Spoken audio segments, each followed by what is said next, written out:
August 2021. We are in August 2021, Berlin. About 10 days ago something happened in Afghanistan. We don't need to give the details of that, but the images of the airport in Kabul, they took us back to Saigon 1975 because they were quite similar. Of course they are not the same events, but the similarity in terms of those last days is really striking. So let's go back from Saigon 1975 to 1902. Joseph Conrad published this novel, Heart of Darkness. It's about searching for a man called Kurtz.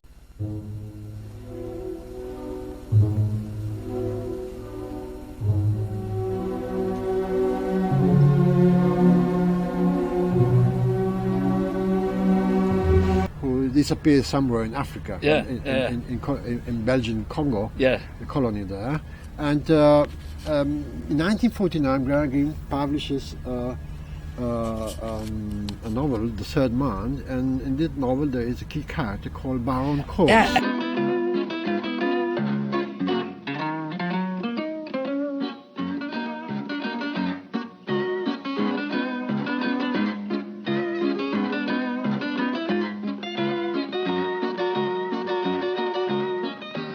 In 1955, published The Quiet American, a novel which takes place in Vietnam, and it's about the confrontation between a young American and an older Englishman with his Vietnamese lover.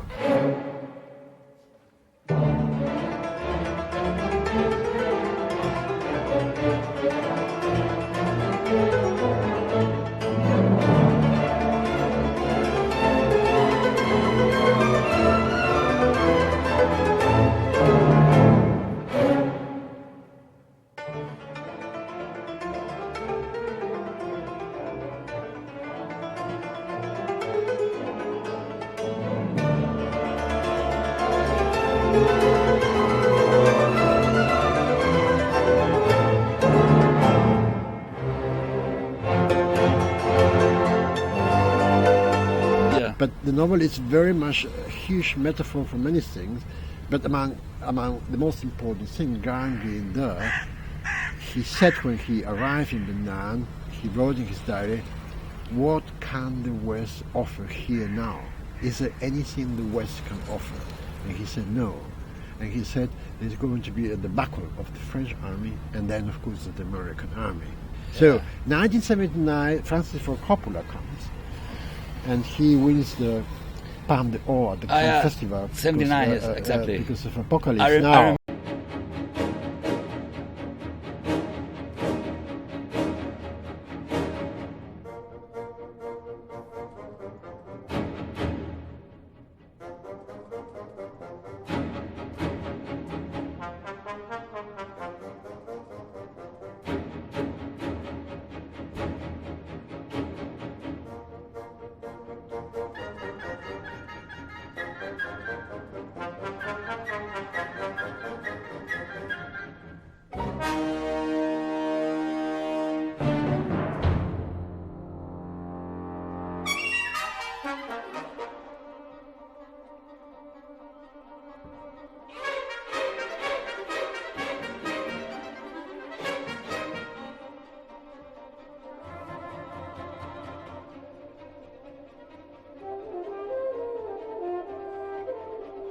Remember this. Apocalypse Now, actually, apocalypse comes from the Greek language. It means revelation. Revelation. And what he was doing with that film, Francis Ford Coppola, Apocalypse Now, was simply verifying, proving that what Graham Greene said in 1955 was, in fact, a premature revelation, a premature apocalypse, confirmed by Francis Ford Coppola in 1979. But he was not the only one to get the prize there. Someone else got the prize there. 79, I don't exactly know. I think it's Volker Wim Schondorf. Wenders. Volker Schondorf. I thought Wim Wenders was it. Blechtrommel, the tin drum. Blechtrommel, yeah.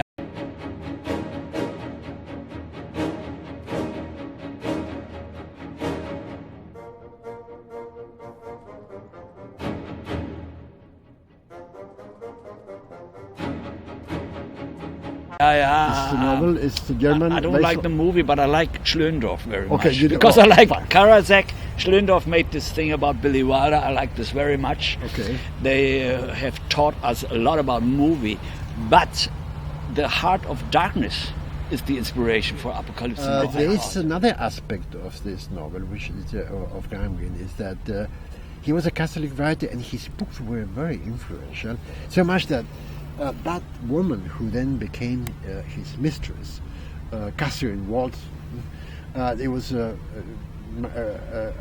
highly beautiful woman, married already 5 children to an English She lord. had before. But then she read the novels by Graham Greene. One you have in your hand. Can you that show one, this? I think Show maybe this it's one The on Power camera. and the Glory. Graham Greene, Power and the Glory is about a whiskey priest. And she decided to convert to Catholicism. She did? Really? She converted to Catholicism. Then she became the mistress of Graham Greene, but that is another story. Did they marry? However, I think with regard to Vietnam, Graham Greene, and Yes. many other things, it must be said that there is a little bit of an anti-American bias in Graham Greene. Huh? There's a little bit of anti-Americanism, not in all his novels, but in some of them. Ooh. Well, The Quiet American was very badly received in the United States. He was accused of, I'm not sure, he was, this is an agent of the Soviet Union. Yeah. He is a communist hunter, and there he writes such a book about the United States. Sometimes- A little bit, but that was quite typical of his generation. Sometimes I have the feeling he wanted that, because with Cuba it was the same.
It was the same with Haiti. Yes. And all these novels he wrote, it was a provocation, and it was a little to look. He made these countries look into a mirror and see themselves by an author who said this is important enough to make a novel, and a lot of people in the world will read this, because Graham Greene is a world author around the world.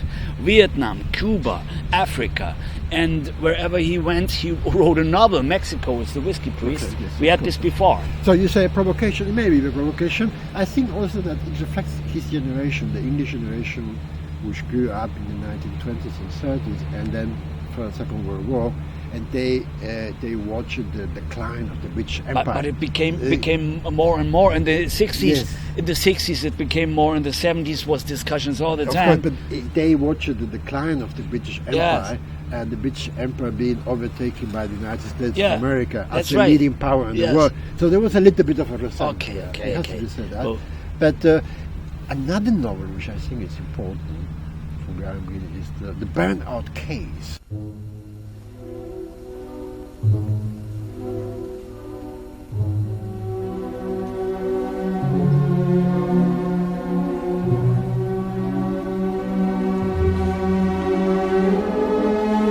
This novel which takes place again in Belgian Congo, in Africa, and it's about a leper Colony. hospital, a leper colony. Yes.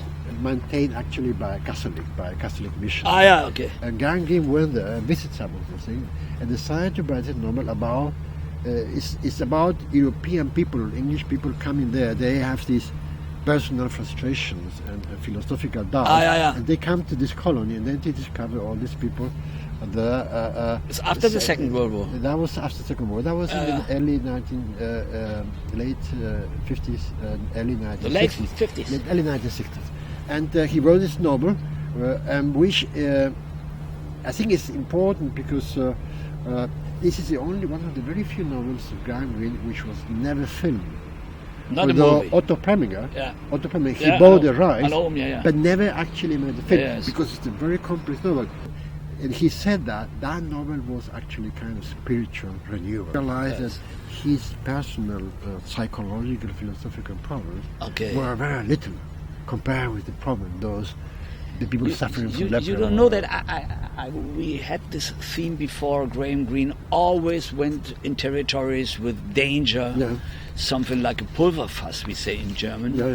And Vietnam was always a troubled country. There was Mexico was a troubled country, and these leper people it's some illness of the body, and he's had a lot of depressions. He was working hard. He had a lot of. So this is a very important point. You say that perhaps he went there because he was dangerous. He was dangerous man too. He went to that place because it was very dangerous. Because it was he looking for danger for sure. Is not, you cannot. I don't think leper is actually transmitted by. That's not. It's the same thing with Henrik Chayer with Papillon.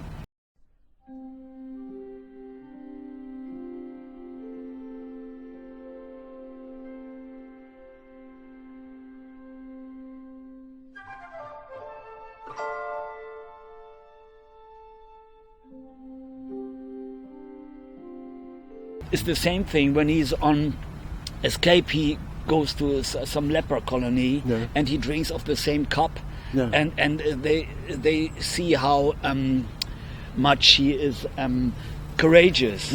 Because it is for sure you can get this by another one. If you kiss a leper guy, we don't do it right now because we don't have lepra. We don't have to kiss.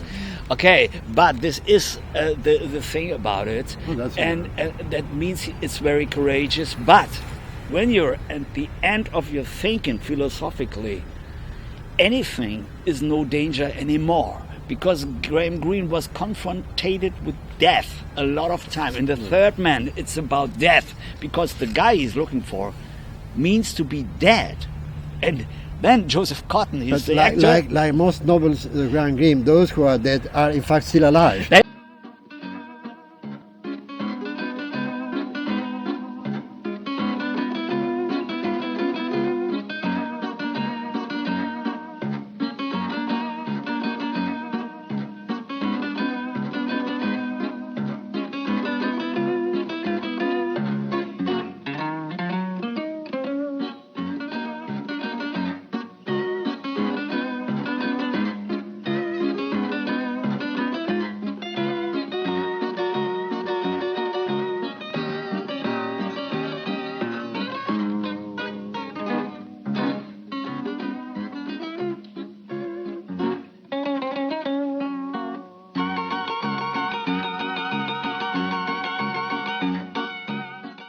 Our life is still alive. Okay. And that's a good. And that's a good end. That's a very important point. But the Third Man, that is considered by many as one of the greatest British films of the 20th century. But it's also a reflection of what's likely what's Europe going to become in the second half of the 20th century. Yes. Because this is Vienna under occupation of the four powers, of the four The four quarters. Exactly. Four Yes. victors of the Second World War. Just like Berlin. Like Berlin and Soviets, and United this States, is- Great yes, Britain, and France.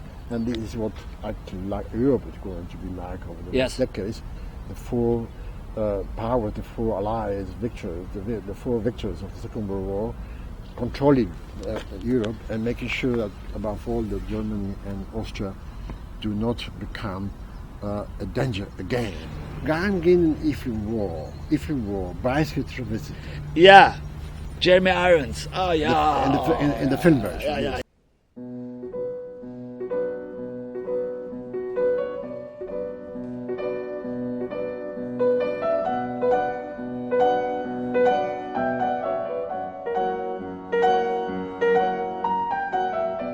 Very good one, and what I mentioned is that both were very good friends, and they were very good friends to the extent that no one was jealous or Evelyn Waugh and Graham Greene. envious of the other one. They were okay. very happy if the novel by any of them became very famous or it was a great success. Both were very happy, and that's why it's changed between two writers.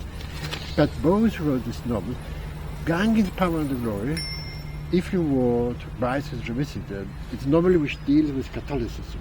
Yeah. In a different context. Yeah. Graham Greene in Mexico, If You Were in an aristocratic Catholic family in England. That's right. But they Very high do standards. this, but it is actually about faith, about religious faith, and they are very much relevant for our days because what they are saying there is that religion does matter, and there are a lot of people who actually believe.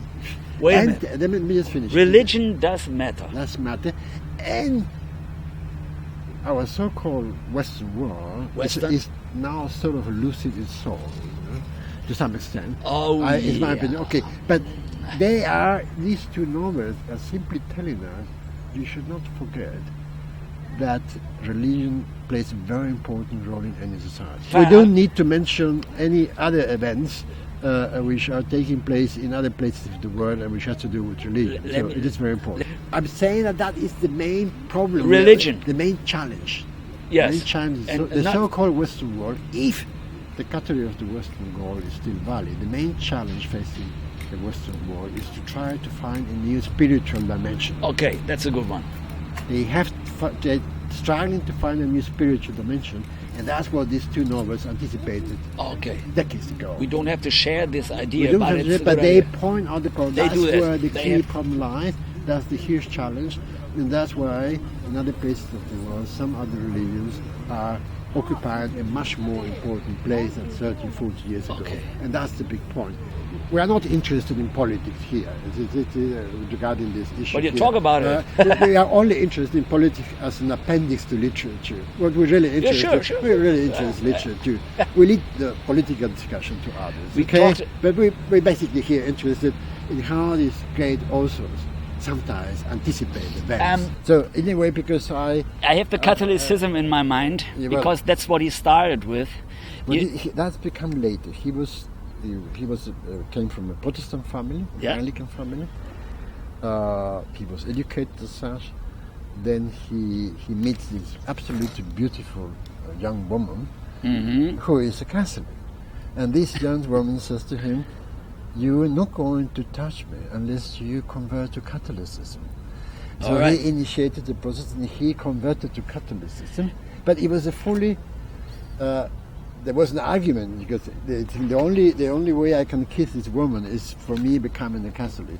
So, but I think he became subjugated by this conversion into Catholicism, and he became actually a true Catholic. And despite some doubts and some personal crisis, he's remained a Catholic all his life.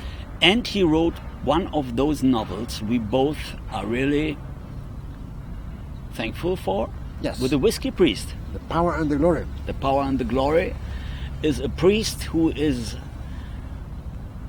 how to say that, he is he's in Mexico. In Mexico. It's in Mexico in the 1920s, early 30s. Yeah. When there is a huge persecution of the Catholic Church, particularly in some states, not in all Mexico. Yes. In some areas of Mexico, the Catholic Church was forbidden, and priests were persecuted. Sometimes they were forced to marry, to abandon every kind of allegiance to the Catholic Church. In some of the cases they were simply imprisoned and also shot.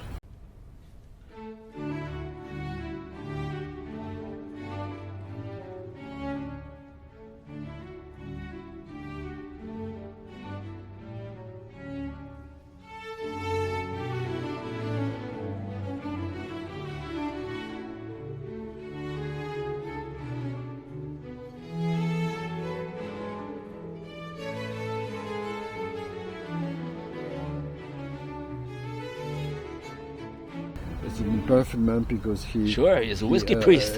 Well, the Yes. whiskey priest is not only because of that, but he always tried to find ways of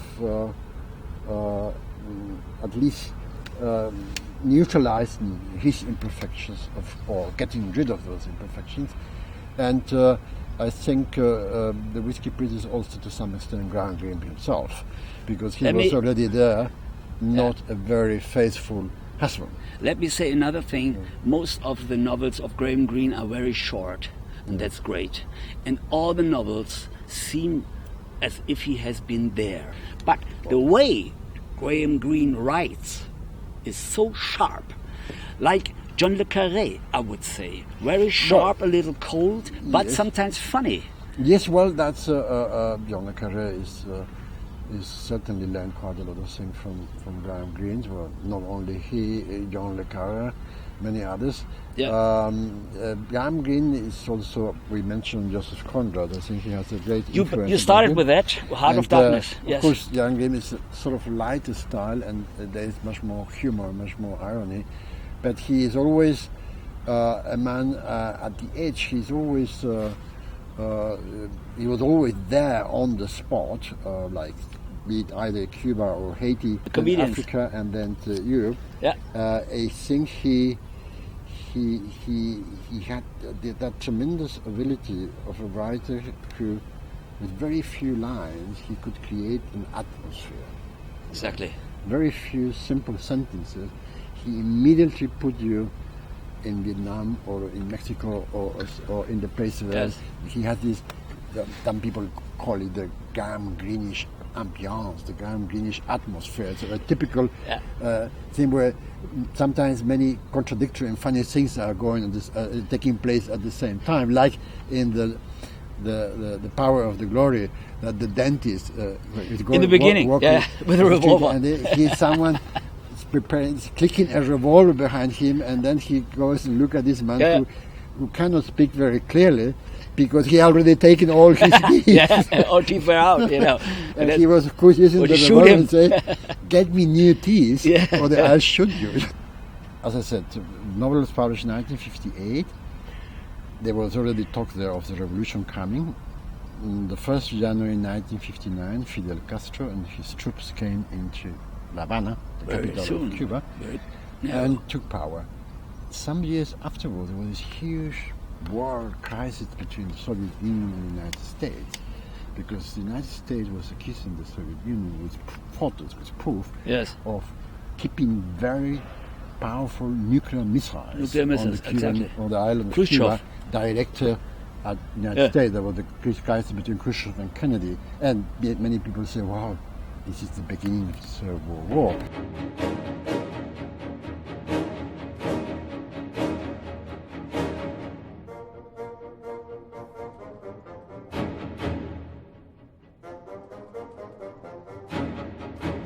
But that crisis, with the very powerful nuclear weapons, was anticipated by Graham Greene in his novel in 1958, when he makes this very clumsy and very poor, actually, also trader there in La Habana, an Englishman, who suddenly gets converted into a secret agent, and he invents the existence of a terrible, powerful weapon hidden somewhere in the island, and let's say, so this again, like the Quiet American, but also the Power and the Glory, the Mexico of today is still to some extent that's very contradictory and full of violence. You've been there in Mexico. Yes, I was there. Yes, You personally have been there. Yes, and I was in Monterrey, and I was happy to see, because before publishing The Power and the Glory, he published a kind of a travel book, travel log, of his voyage through Mexico. And he begins at the American-Mexican border, takes the train and comes to Monterrey. And he describes, he gets out of the hotel and he looks at this beautiful cathedral there in Monterrey. So I went to the cathedral and I took photos. Some people took you have a picture of that? Yes, I got it. They wanted to come. Okay. I said, well, this is a cathedral with Graham Greene, so at that time. You have read the book, I have not read the book, The Heart That Matters. The Heart of the Matter. Heart of the Matter. It is a love book. It is a love. It's a story of love. A difficult one, because the male is a British officer who is a Catholic and married. Catholic again. Married, and he falls in love with a young, beautiful woman.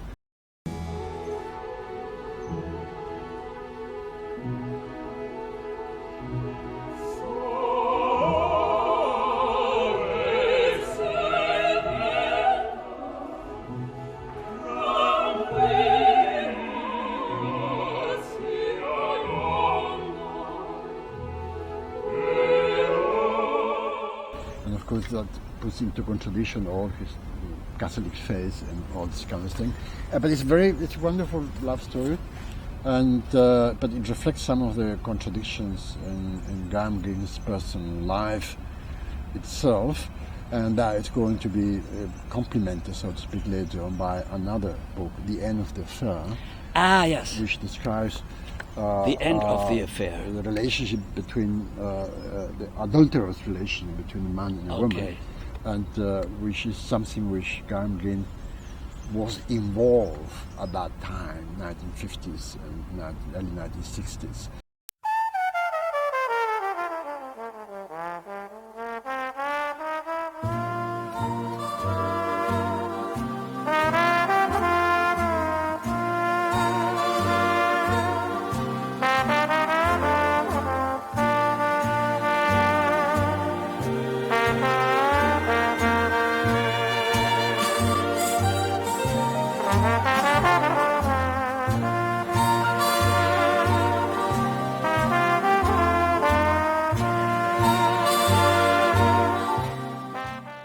In the American publication, the weekly American publication, Time published a cover with Graham Greene there, full photo of Graham Greene. On the cover? On the cover, so how to get to sainthood through an adulterous life, or something like that. I remember that it was a little bit ironic. The book was very well received, but he said, well, Graham Greene is going to become a saint, because he wrote a book about an adulterous relationship. So it's a little bit contradictory. Give me one more expression about Haiti. He went there. There was this dictator. The comedian. That's in the 1960s. I think the novel was published in 1963. That was the time of Duvalier. And we must say. That was the dictatorship of Give Duvalier. me one more sentence. We must say one thing is important.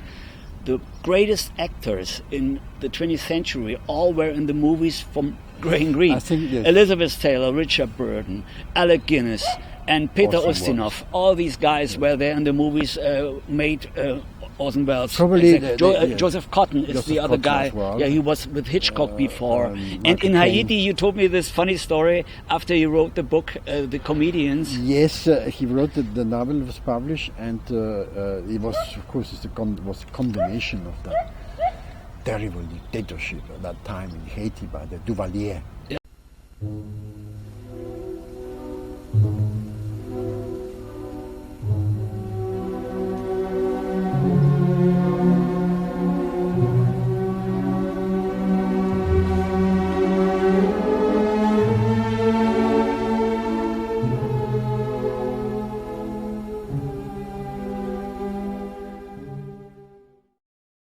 Duvalier.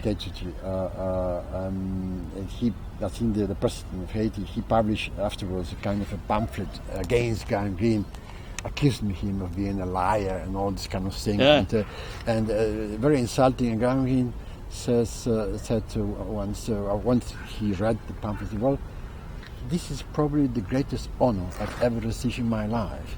It's an honor. That such a dictator should dare accuse me and insult me in such a way. It's a great honor.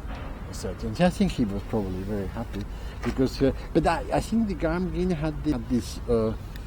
We talk about his ability to create atmospheres, ambiances. Yeah. But he was also a man who. He was not just. He was not only. Of course, he was British and had a British passport and had money. So, as someone said, well, with a British passport and money and a return ticket, you can go anywhere in the world because Okay. you're likely not. You're very likely to be detained or arrested. Yeah? So that was a privileged position. But he was an Englishman. His views of the world are too large than those of an Englishman. But he never attempted to impose his culture and his view of the world on the others. I think that's in all his novels, like the Vietnam novel or the Cuba, or many other novels in South America, he tried very much to understand what the other people's thought and what the cultures of other people were. But Let me please give you the last sentence about the whole work of Graham Greene. What do you say? Big, very big. well, da werden wir uns das auf Deutsch dann mal anfangen. I need it in English. Okay, I think In short, he's please. Probably the writer who best represents the 20th century. But the 20th century is not the 20th century. So the 20th century is up 1914, beginning 1914 up to 1989. Yeah. That's his 20th century. This is Graham Greene's That's Graham Greene's 20th 20th century. century. That part. Because All right. the struggle between the Soviet Okay. Union and the United States, colonialism, Yes. England, Yeah. France, Latin America, Asia, the emergence of these countries, and personal life within that. And we must say again, the books are very short. You make it in one lifetime to read all the books of Graham Greene and watch the movies. I've read all his novels, He done. or this one, some All of them right. many times. So I thank you very much. Next time on the Spree. Okay. Juan Carlos HERKEN KRAUER, JOSHI, at the bank of the river Spree. Okay. Wonderful.